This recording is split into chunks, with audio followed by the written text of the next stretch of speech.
녹취록 전문이 공개되자 법무부 장관이 직접 총대를 매며 세상을 시끄럽게 했던 소위 검언유착의 진실이 백일하에 드러나고 있습니다. 녹취문 내용을 인공지능 분석기에 넣어서 돌려보면 그 결과가 공모라고 나오겠습니까? 모함이라고 나오겠습니까? AI에게 물어볼 것도 없이 글만 읽을 줄 아는 사람이라면 답은 정해져 있습니다. 그런데도 그걸 공모라고 우기는 것은 집단 난독증에 걸린 사람들 뿐입니다. 바로 법무부 장관을 비롯해 정권의 충견을 자처하는 사람들입니다. 이번 방송사 오보 사건의 본질은 한마디로 정치 공작입니다. 권력의 줄선 데스크가 윗선의 사주를 받아 지시를 거부하기 어려운 신입 사원을 시켜 정권의 눈엣가시를 찍어내려 한 비열한 정치 공작입니다. 정권의 선전 스피커로 전락한 공영방송이 가짜뉴스 공장이 되고 방송사 데스크까지 공작 정치에 동원된 역대급 스캔들입니다. 다른 때 같았으면 방송사가 아예 문을 닫았어야 할 엄청난 일입니다. 그런데도 여당은 그런 방송사의 시청료를 올리자고 합니다. 이게 나라입니까? 언론이 정권에 자진투항하고 어용 시민단체가 권력의 밥상에 숟가락 놓느라 여념이 없는 사이에 유신과 오공때나 있던 공작 정치가 판치는 현실이 만들어지고 있습니다.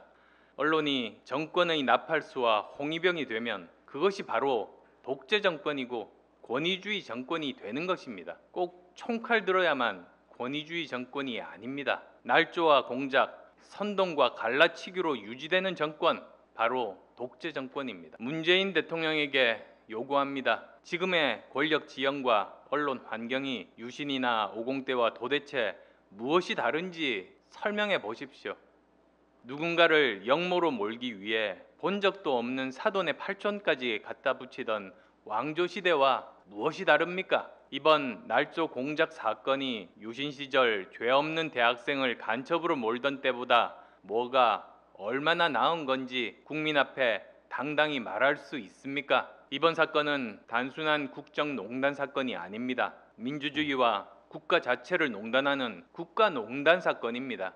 청와대만 쳐다보는 어용 검찰의 수사가 아니라 특검과 국정조사로 가야 합니다. 이것이 단지 한 사기꾼이 주도해서 시작한 일이겠습니까? 배후를 철저하게 밝혀내야 합니다.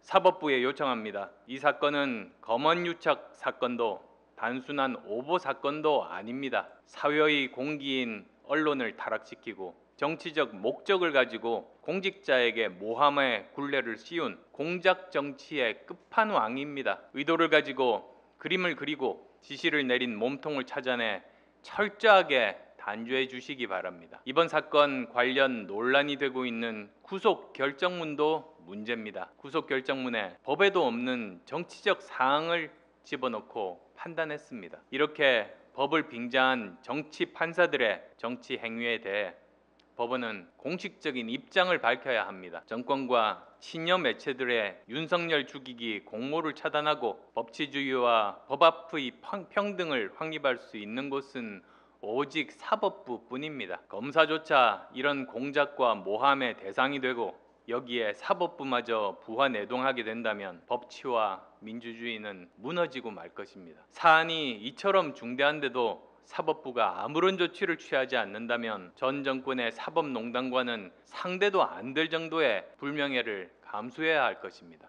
정책이 파탄나고 공작 정치가 난무하고 전 정권보다 더한 국정농단이 지속되면서 지금 우리 사회의 이성과 건강한 가치들이 빠르게 황폐화되고 있습니다. 지식인은 서푼짜리 자리 욕심에 침묵하고 권력의 맛을 본 시민사회는 건전한 견제 기능을 상실했습니다. 공직사회는 온통 정치꾼들이 꽉 들어차 있습니다. 이런 사회는 자정 능력도 없고 발전을 담보할 역동성도 기대할 수 없습니다. 이대로 대한민국을 내버려 둘 수는 없습니다. 국민의당은 합리적 대안 제시와 투쟁을 통해 한 번도 겪어보지 못한 혼란과 무능의 나라를 다음 세대에 넘겨주지 않도록 모든 노력 다하겠습니다.